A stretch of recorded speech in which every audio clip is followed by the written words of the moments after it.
नमस्कार, आप देख रहे हैं देवभूमि। मैं हूं आपके साथ कीर्ति बिंदाल और बुलेटिन का आगाज बड़ी खबर के साथ करेंगे। हल्द्वानी में रेलवे की भूमि पर अतिक्रमण के मामले में नैनीताल हाईकोर्ट ने सख्त रुख अपनाया है। हाईकोर्ट ने अतिक्रमणकारियों को 1 हफ्ते के भीतर नोटिस देकर अतिक्रमण हटाने के आदेश दिए हैं।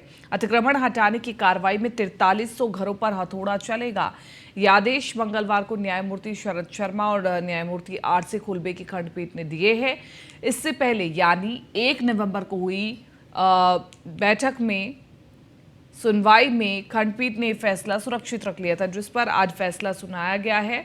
और आपको बता दें कि इससे पहले हुई सुनवाई के दौरान अतिक्रमणकारियों की तरफ से कहा गया कि उनका पक्ष रेलवे ने नहीं सुना था, इसलिए उनको भी सुनवाई का मौका दिया जाए, जिस पर रेलवे की तरफ से कहा गया कि रेलवे ने सभी अतिक्रमणकारियों को पीपी एक्ट के तहत नोटिस जारी कर दिया है। और वही राज्य सरकार की ओर से कहा गया कि वो राज्य सरकार की भूमि की नहीं है और ये रेलवे की भूमि है। याचिकाकर्ता की ओर से कहा गया कि कोर्ट के बार बार आदेश होने के बाद भी अतिक्रमण नहीं हटाया गया। पूर्व में कोर्ट ने सभी अतिक्रमणकारियों से अपनी अपनी आपत्ति पेश करने को कहा था। कोर्ट ने सभी आपत्तियों को और पक्षकारों को सुनने के बाद आज मामले में फैसला सुनाया है।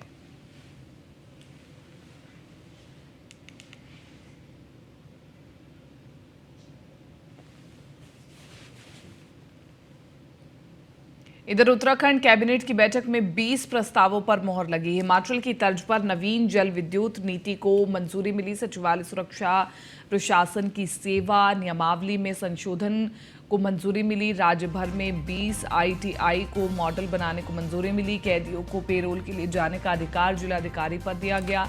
उत्तराखंड राज्य लॉजिस्टिक नियमावली को कैबिनेट की मंजूरी मिल चुकी है। तो मुख्यमंत्री पुष्कर सिंह धामी की अध्यक्षता में मंगलवार को उत्तराखंड में कैबिनेट की बैठक हुई।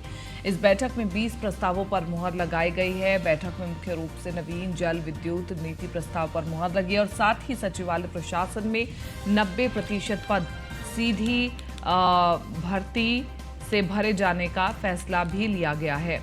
वहीं प्रदेश में अब पेरोल की अनुमति जिलाधिकारी से ही मिल सकेगी।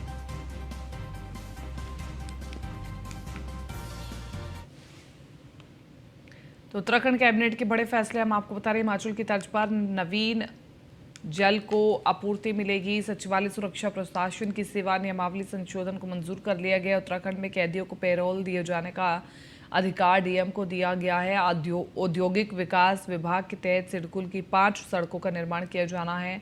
पीडब्ल्यू के तकनीकी संवर्ग के पदों का पुनर्गठन प्रस्ताव को कैबिनेट की मंजूरी मिल गई है। University of engineering technology Roorkee का नाम बदलने पर भी मुहर लग गई है। बद्री केदार के मास्टर प्लान की तर्ज पर आगे कार्य होगा। उत्तराखंड लॉजिस्टिक नियमावली को मंजूरी मिल चुकी है। उत्तराखंड परिवहन परिवर्तन कर्मचारी सेवा नियमावली के संशोधन प्रस्ताव को मंजूर कर लिया गया। राजस्व परिषद सेवा नियमावली का गठन किया गया है। सेवा नियमावली 2022 को प्रख्यापित करने की मंजूरी मिल गई है। मद हमारा ये सचिवालय प्रशासन विभाग का था। ये उत्तराखंड सचिवालय सुरक्षा सेवा संशोधन नियमावली के संबंध में है।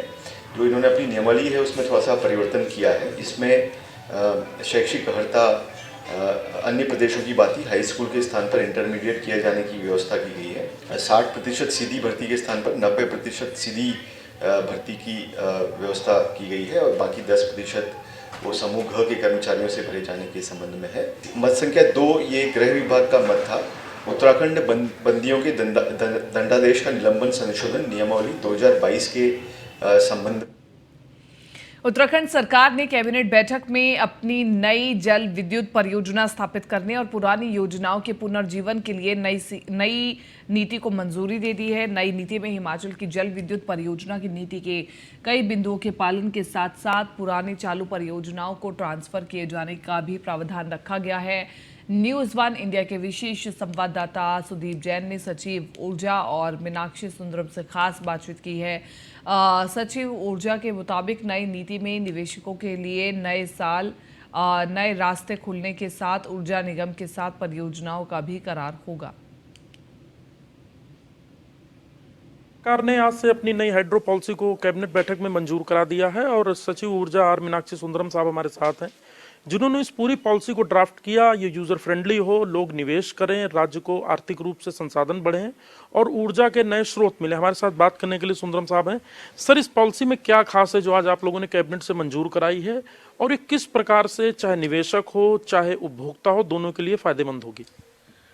सबसे पहले तो मैं इस पॉलिसी में जाने से पहले ऊर्जा के क्षेत्र में, स्पेशली हाइड्रो पावर के क्षेत्र में, सरकार ने अपनी रीसेंट टाइम में जो जो डिसीजन लिया है उसको क्रोनोलॉजिकली मैं बताऊंगा, क्योंकि इन डिसीजंस का एक कुमुलेटिव इफेक्ट होता है।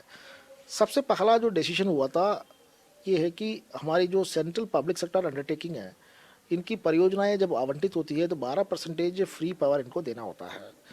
तो अधिकांश सेंट्रल पब्लिक सेक्टर अंडरटेकिंग की ये डिमांड थी कि इसको स्टैगरिंग कर दिया जाए, इसको जो है शुरुआती 8 साल में, क्योंकि परियोजना को आपको कमीशनिंग करने में भी 7-8 साल का टाइम लग जाता है, फिर उसके बाद 8 साल तक उनकी लोन की रीपेमेंट की टाइम होती है। उस समय स्ट्रेट अवे हम लोग 12% फ्री बिजली लेने से उसकी वायबिलिटी पर फ़र्क पड़ता है। तो उसके चलते पहले 8 साल में उसको 4% रखा जाए, फिर उसके बाद उसको बढ़ा करके 8% किया जाए अगले 25 वर्ष तक, फिर उसके बियॉन्ड उसको 25% किया जाए। तो इस तरीके से हम लोगों ने स्टैगरिंग का एक निर्णय ले चुके हैं, और इसके साथ साथ और अट्रैक्ट करने के लिए SGST रिफंड का प्रोविजन भी किया हुआ है। ये पिछले कैबिनेट में हो चुका है और इसका अभी केवल जीवो जारी होना है। उसमें SGST रिफंड को लेकर के हम कर विभाग का ओपिनियन भी ले रहे हैं, उसके बाद हम लोग जीवो जारी करेंगे। देन दूसरा जो डिसीजन हमारा 16 नवंबर 2022 को मीडिया से बातचीत में खुद माना था कि अधिशासी अभियंता GD सिंह पर लगे आरोप बेहद गंभीर हैं, और 30 नवंबर के बाद कड़ी कार्रवाई का भरोसा दिया था। सुनिए लघु सिंचाई सचिव हरिचंद सिमवाल ने क्या कहा था।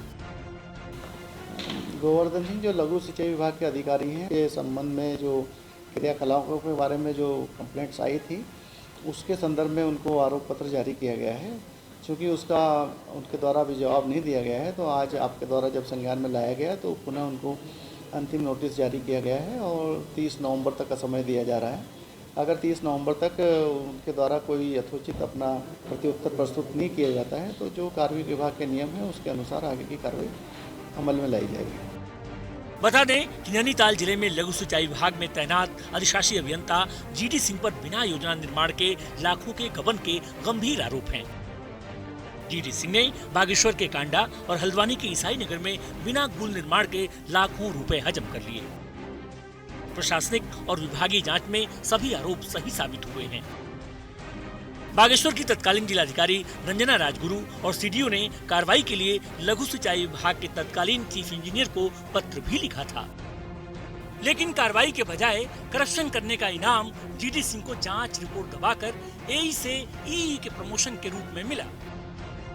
इस पूरे मामले में अब कांग्रेस के नेता सरकार की जीरो टॉलरेंस नीति पर सवाल खड़े कर रहे हैं।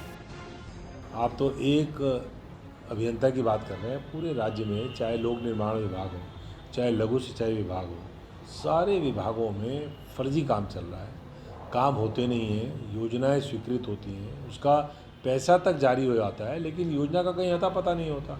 इस प्रकार के काम अभी आपने देखा कि रुद्रप्रयाग में वहाँ मिनिस्टर कैबिनेट के मंत्री सतपाल महाराज के सामने जो केदारनाथ की विधायक थी, उन्होंने क्या कहा कि आप सारे निकम्मे, निठल्ले और भ्रष्टाचारी अधिकारी पहाड़ों में भेज रहे हो, और वो पहाड़ों में आकर के जिस प्रकार से भ्रष्टाचार कर रहे हैं, काम करते नहीं हैं, केवल भ्रष्टाचार करते हैं। तो ये तो सरकार के खुद विधायक और मंत्री मान रहे हैं कि राज्य में स्थितियाँ बहुत खराब हैं। वहीं बीजेपी के प्रदेश प्रवक्ता मनवीर सिंह चौहान मामले का संज्ञान लेते हुए जल्द कार्रवाई का भरोसा दिला रहे हैं। ये जो मामला आप बता रहे हैं, इसमें भी इस प्रकार की कोई जांच हुई है, और सामने जो भी अगर वो दोषी पाया जाएगा तो निश्चित रूप से सख्त से सख्त कार्रवाई होगी, और किसी भी प्रकार से अगर वो दोषी पाया जाता है उसको बख्शा नहीं जाएगा। उत्तराखंड के लघु सिंचाई विभाग में शासन और विभाग के अफसरों की मिलीभगत से जमकर भ्रष्टाचार हो रहा है। बिना योजना बनाए लाखों रुपए हजम कर लेने वाले इंजीनियर कुछ हजार की वसूली से भ्रष्टाचार से मुक्त हो जा रहे हैं। ठगी जा रही है पहाड़ की भोली भाली जनता, जिससे इन योजनाओं के नहीं बनने का खामियाजा भुगतना पड़ रहा है, लेकिन उनकी सुधि लेने वाला कोई नहीं है। देहरादून से ब्यूरो रिपोर्ट। उत्तराखंड में दवा माफिया का इस कदर बोलबाला है कि वो नियम को भी ताक पर रखकर अपनी मनमानी करने पर उतारू है। आलम यह है कि ब्लैक लिस्टेड दवा को भी उत्तराखंड में सप्लाई किए जाने की तैयारी की जा रही थी। मामला प्रकाश में आया तो अधिकारियों ने भी अब कंपनी पर कार्रवाई की तैयारी शुरू कर दी है। बता दें कि एग्रोन कंपनी की दवा राजस्थान में ब्लैक लिस्ट है। राज्य सरकार की पॉलिसी के अनुसार यदि कोई भी दवा किसी भी राज्य में ब्लैक लिस्ट होती है तो वो प्रतिभाग नहीं कर सकेगी, लेकिन कंपनी ने विभाग के लाखों में धूल झोंकने का पूरा प्रतिबंध किया, जिसके बाद 22 दवाई लगभग एग्रोन कंपनी L1I है। और आपको बता दें कि संबंधित दवा कंपनी के प्रतिनिधि के रूप में चर्चित साड़ी घोटाले में शामिल प्रतिनिधि के द्वारा ही ये दवा सप्लाई की जा रही थी। अब अधिकारी इसे गंभीरता से ले रहे हैं।